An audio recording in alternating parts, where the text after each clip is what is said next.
आम्ही वचनामध्ये वाचले की जो शमूएल होता, आम्हाला माहिती आहे हन्नेचा मुलगा, आणि हन्नेने काय केले, देवाला दिलेला शब्द पाळलेला आहे आणि तिने आपला मुलगा अमरण प्रभूला देण्यासाठी त्याचं दूध तोडून तिने मंदिरामध्ये त्याचं समर्पण केलेलं आहे.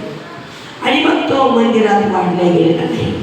आणि मग परमेश्वर त्या शमूएलाशी बोलत होता आणि परमेश्वराने त्या शमूएलाच्या द्वारे दावीद राजाला देखील अभिषेक केलेला आहे.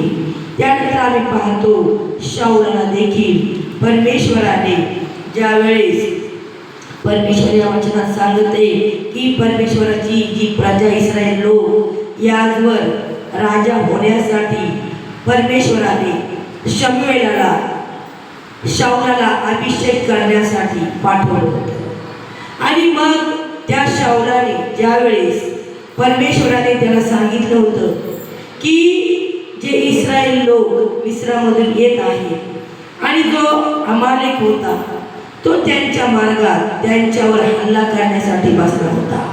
मग परमेश्वराने शाऊलाला सांगितलं की तो अमालेक जो आहे तो काय, त्याचा काय कर, तू पूर्ण त्याच्या सर्वस्वाचा विध्वंस कर, त्यांची गैर तू करू नको, त्यांच्या पुरुष स्त्रिया अर्भके त्यांच्या बैल मेंढर गाढव तानी बाळ उंट गाढव या सगळ्यांना तू नाहीस कर, कारण तो इस्रायल लोकांवर हमला करणार आहे. आणि मग काय झालेलं आहे की जो शाऊल होता याने काय केलेले की त्या लोकांचे जे जनावर होते, जे काही त्यांच्या जवळ होतं, बैल गुरंढोरं, या सगळ्यांना त्यांनी मारलं नाही. कारण ते लोक म्हणत होते हे राहू दे, आपण काय करू, देवाला अर्पण करू. आणि देवाने जे सांगितलं ते त्या शाऊलाने ऐकलं नाही. की देव सांगितलं की यांचे बैल गाढव सगळ्याचा तू सहार कर, काहीच ठेवू नको.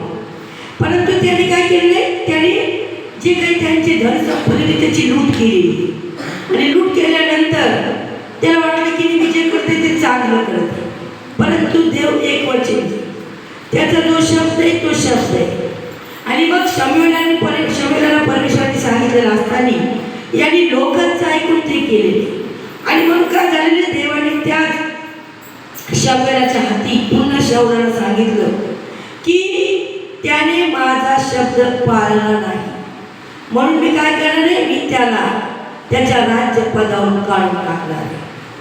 आणि ज्या वेळेस शमूएल त्याच्याकडे गेला त्यावेळेस मग शमूएल त्याला म्हटला की परमेश्वराचा शब्द पाळल्याने जसा त्याला संतोष होतो तसा होमानी यज्ञानी होतो काय. शाऊल त्याला म्हटला शमूएलाला की आम्ही जे गुरं मेंढरं जे आहेत, ज्या उत्तम वस्तू आहेत, ह्या आम्ही परमेश्वराला यज्ञ करण्यासाठी राखून ठेवलेले. परंतु परमेश्वराची इच्छा नव्हती की त्या अमालेकाचं घेऊन त्याच्या वेदीवर अर्पण करावं. परमेश्वराची एकच इच्छा होती की तो माझ्या लोकांना त्रास देणार आहे, मग तू काय कर, त्याचा सगळ्या गोष्टींचा त्याचा नाश कर, एकही ठेवून. आणि याने काय केलं, लोकांचं ऐकून याने ते केलं. आणि म्हणून शमूएल त्याला म्हटला, तू काय म्हटलं, शाऊल म्हटलं की आम्ही देवाला यज्ञ देण्यासाठी देवासाठी राखून ठेवले. त्यावेळेस शमूएल त्याला म्हटला परमेश्वराचा शब्द पाळल्याने जसा त्याला संतोष होतो तसा होमाने व यज्ञाने होत नाही. म्हणजे देवाने जो शब्द आम्हाला दिलाय, जे वचन आम्हाला दिले, ज्या आज्ञा आम्हाला दिल्या, त्या पाळल्याने देव संतोष होतो. त्या जर आम्ही पाळल्या नाही आणि आम्ही किती मोठं अर्पण प्रभूच्या वेदीवर टाकलं, प्रभू त्याने संतुष्ट होत नाही.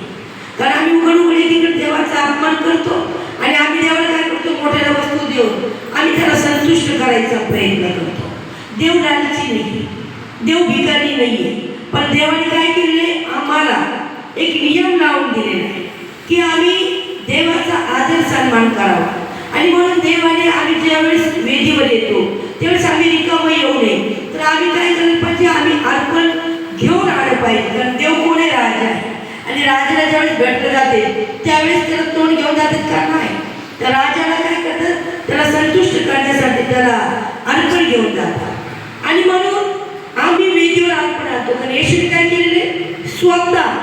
त्याने स्वतःचं अर्पण वेदीवर केले. कशासाठी? की अखिल मानव जातीच्या पाप क्षमेसाठी.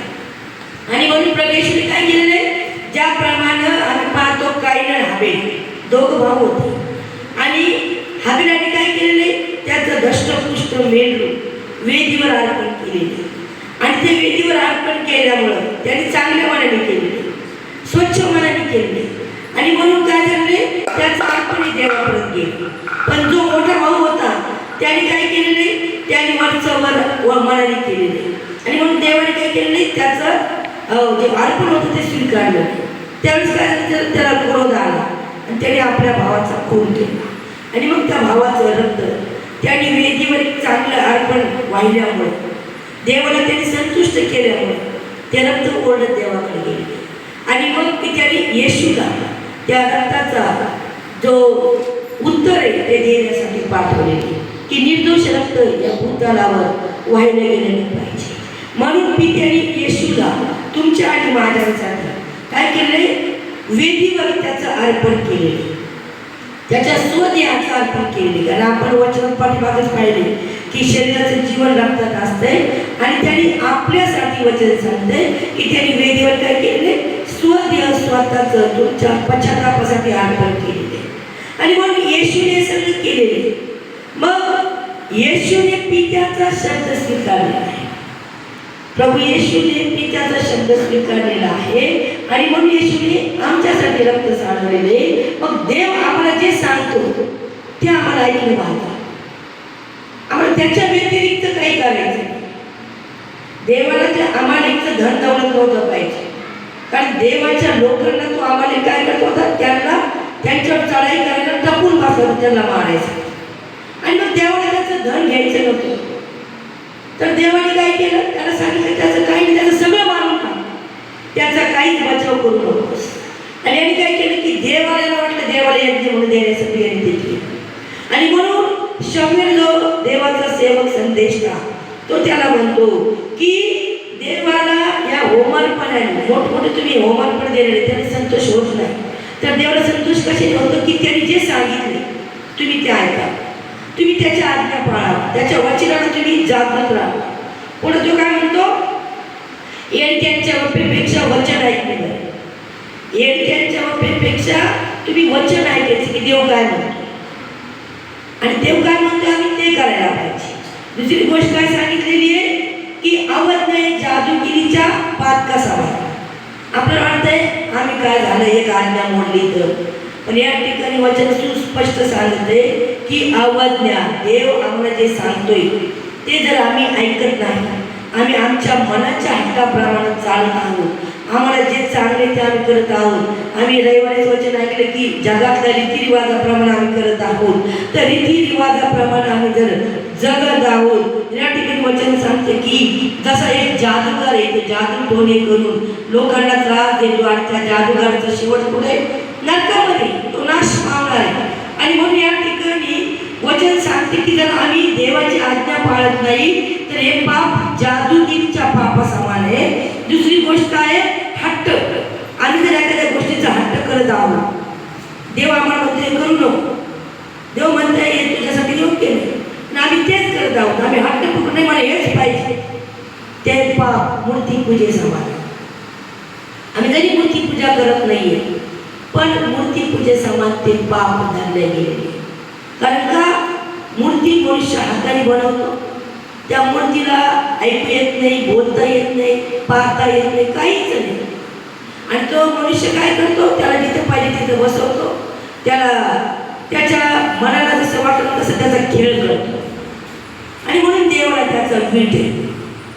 आणि म्हणून या ठिकाणी वचन काय सांगत आहे की हट्ट जो आहे तो मूर्ती पूजे समान ज्या पापासारखा आहे. आणि म्हणून या ठिकाणी शाऊलाला सांगत आहे की तू परमेश्वराचा शब्द मोडला आहे म्हणून त्याने तुला राज्यपदावरून झुगारून दिले आहे. देवानेच त्याला राजा केलं, पण ज्यावेळेस देवाचा शब्द त्याने झुगारला, ज्यावेळेस त्याने लोकांचा शब्द ऐकला, त्यावेळेस काय झालेलं आहे? देवाने त्याला पद दिलं होतं ते काढून घेतलेलं आहे. म्हणून आम्हाला देवाकडून जे आशीर्वाद मिळाले, आम्हाला ते आशीर्वाद घालवायचे नाही. आम्हाला रीतिरिवाजाच्या पाठीमागं लागून, जगातल्या लोकांच्या पाठीमागं लागून आम्हाला ते आशीर्वाद घालवायचे नाहीये. कारण आम्ही पाहतो योहानाचा 2रा अध्याय आणि 1 ते 12 जर वचन आम्ही वाचलं, काना गावी या लग्न, त्या ठिकाणी आम्ही पाहतो की प्रभू येशू ख्रिस्त देखील त्या लग्नात होता, मर्या देखील होती.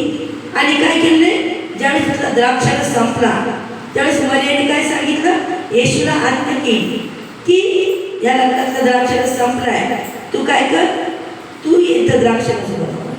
त्यावेळेस येशू काय म्हटलं, बाई तुझा माझा काय सांग, अजून माझ्या पित्याची वेळ आली नाही. त्यावेळेस मर्याने काय केलेलं आहे, मर्याने तिथल्या नोकराला काय सांगितलं की येशू जे सांगतो ते तुम्ही करा. आणि मग ज्यावेळेस पित्याची वेळ आली त्याचं कार्य करण्याची, त्यावेळेस येशूने काय केले, त्यांना 6 दगडी जे रांजण होते त्यांना ते पाण्याने भरून धुवायला लावले. आणि मग पाण्याने भरून धुतल्यानंतर काय केले, त्या ठिकाणी एक चांगला द्राक्षरस तिथं प्रवेशला करता आलेला आहे. आणि म्हणून आम्ही पाहतो की प्रवेश पित्याच्या आज्ञेमध्ये राहिला. जोपर्यंत पित्याने त्याला आज्ञा केली नाही, जगातली जी आई पित्याने त्याला दिली होती, जिने कुमारी असताना गरोदर राहिली होती, तिने त्याच्यासाठी सगळं काही सहन करण्यासाठी ती तयार होती. आणि त्या आईने त्याला वाढवण्यासाठी दुःख सहन केले, कष्ट सहन केले पोटात असण्यापासून. परंतु त्याने त्या जगातल्या आईचं ऐकलं नाही. तर येशू काय म्हणतो की जे माझ्या पित्याच्या इच्छेप्रमाणे चालते, त्याची वाणी ऐकते, तेच माझे बहीण भाऊ, तेच माझी आई. ज्यावेळेस येशूची आई भाऊ त्याला भेटायला आले त्यावेळेस येशू शिष्यांना म्हटला की कोण माझी आई, कोण माझा भाऊ, जे माझ्या पित्याच्या इच्छेप्रमाणे चालते तेच माझे बहीण भाऊ, तेच माझी आई. आणि मग या ठिकाणी आम्ही पाहत आहोत की मर्याने देखील काय केलेलं, येशूला बळजबरी केली का, नाही. ती काय म्हटली की हा सांगा ते तुम्ही करा. आणि ज्यावेळेस येशूने त्या शिष्यांना सांगितलं, येशूने त्या चाकराला सांगितलं, त्यावेळेस त्यांनी ती कृती केली, त्यांनी आज्ञापालन केलं. आणि आज्ञापालन केल्यामुळे काय झालेलं आहे की तो द्राक्षरस, एक उत्तमातला उत्तम द्राक्षरस त्या ठिकाणी सगळं लग्न संपल्यानंतर त्या काळी वचनात लिहिलेलं आहे की निरा द्राक्षरस शेवटी लोक, म्हणजे कसा तरी उरलेला पाणी टाकून वाढवलेला द्राक्षरस लोक वाढतात. पण या ठिकाणी काय केलेलं आहे, या ठिकाणी एक चांगला द्राक्षरस जे शेवटचं वराड राहिलं होतं त्यांना प्यायला मिळालेला आहे. म्हणजे आज्ञा पालन केल्याच्या द्वारे काय आमच्या जीवनात आशीर्वाद आहे. आणि ते आशीर्वाद न संपणारे उत्तमातले उत्तम आशीर्वाद आहे. ज्यावेळेस आमचं सगळं संपत आहे त्यावेळेस काय होते, ते देवाचे आशीर्वाद आम्ही आज्ञा पालन केल्यामुळे ते आशीर्वाद आम्हाला मिळतात. आणि म्हणून आम्ही हट्टीपणा करू नये, देवाच्या वचनाला मोडू नये. आम्ही जगिक आणि दैहिक जे लोक आहे त्यांच्या नादी लागून आम्ही परमेश्वराला कधीच खिन्न करू नये. त्यामुळं काय होणार आहे, आमच्या हातून आज्ञा मोडल्या गेल्यामुळं आमच्यावर मग आकस्मिक संकट, अरिष्ट, सैतानी घाले येणार आहे. आणि मग आम्ही काय करणार आहे, आम्ही परमेश्वराला दोष देणार आहोत. आणि म्हणून या ठिकाणी वचन आम्हाला सांगत आहे की आम्ही परमेश्वराचा शब्द कधी मोडू नये. तर परमेश्वराचा आम्ही आदर सन्मान करावा, कारण तो आकाश आणि पृथ्वीचा निर्माण करता आहे. आणि तो जो एकदा बोलला ते बोलला, ते बोललेलं तो पुन्हा मागं घेणारा नाही. आणि म्हणून वचन आम्हाला होय आणि आमेन उत्तर देणारा परमेश्वर आहे. आमेन म्हणजे काय की जे आम्ही मागितले याप्रमाणेच हो, हे आमेनचा अर्थ आहे. आणि परमेश्वर वचनात सांगितले की ते होय आणि आमेन उत्तर देणारा परमेश्वर आहे. म्हणून आम्ही जे मागतो त्याप्रमाणेच तो करतो. मग आज आम्हाला देखील हट्टात चालायचं नाही, कारण हट्ट हे जादूगिरी प्रमाण पाप आहे. आणि वचन सांगते की येडक्याच्या वपापेक्षा, म्हणजे येडक्याचा बली देण्यापेक्षा वचन ऐकणं बरं. कारण देवाला आमचे यज्ञ नको, तर देवाला काय पाहिजे, आमचं जीवन पाहिजे. देवाला काय पाहिजे, आमच्यातून सगळं काही जे त्याने आज्ञा दिली, जे काही तिने आम्हाला पाळायला सांगितले त्या गोष्टी आमच्याद्वारे देवाला पाहिजे. त्यावेळेस देव काय होणार आहे, संतुष्ट होणार आहे आणि आमच्या पुढच्याही पिढीला तो आशीर्वादित करणार आहे. कारण त्याने अब्रामाला काय केलेले वचन दिलेले आणि अब्रामाशी केलेला करार तो आजपर्यंत पाळत आहे. आणि म्हणून आज आम्हाला जे जीवन मिळालेलं आहे हे प्रभू येशू ख्रिस्ताच्या द्वारे मिळालेलं आहे. आणि म्हणून नव्या करारात येशू आम्हाला जे जे सांगतो, ज्याप्रमाणे मरियेने त्या लोकांना सांगितलं आणि त्यांनी काय केलेले, मरियेचं न ऐकता येशूचं ऐकले. मग येशूने जे जे सांगितलं त्यांनी त्यानुसार केलेलं आहे. तसंच आम्हाला नवीन करारात येशूने ज्या आज्ञा दिल्या आम्हाला त्या आज्ञा पाळायच्या आणि आम्हाला परमेश्वराला संतुष्ट करायचे, जेणेकरून परमेश्वराचा क्रोध आमच्यावर येणार नाही, जेणेकरून आमच्यावर आलेले जे दुःख संकट अरिष्ट हे निघून जातील. आणि म्हणून आमच्यामधून जसा तो आम्हाला इस्रायल लोकांना मारण्यासाठी टाकलेला होता, तर परमेश्वर काय म्हटला की त्याच्या राज्यातले ना त्याचे लहान लेकरं सुद्धा सोडू नको, त्याचे मेंढर नाही, त्याचे वासरू नाही, त्याचे पुरुष नाही, स्त्रिया नाही, लहान ताणलेले बाळ सुद्धा मारून टाका. कारण देवाला वाईटाचं मीठ, देवाला पाप आणि पापी मनुष्य देवालाही आवडत नाही. पण पापाला पापी म्हणू नये म्हणून येशू या जगात आलेला आहे. येशूने आम्हा सगळ्यांचे पाप स्वतःवर घेतले आणि म्हणून येशू आमच्या जीवनात आल्यानंतर आम्हाला आज्ञा पालन करणं गरजेचं आहे. आणि ज्यावेळेस आम्ही आज्ञा पालन करणार आहोत त्यावेळेस आम्ही आणि आमचा परिवार आशीर्वादित राहणार आहे. आणि मग देव संतुष्ट राहून आमच्या सगळ्या पिढीला आशीर्वादित करणार आहे. परमेश्वर या वचनाने आमच्या सगळ्यांना आशीर्वादित करू. आपण प्रार्थनेत जाऊया.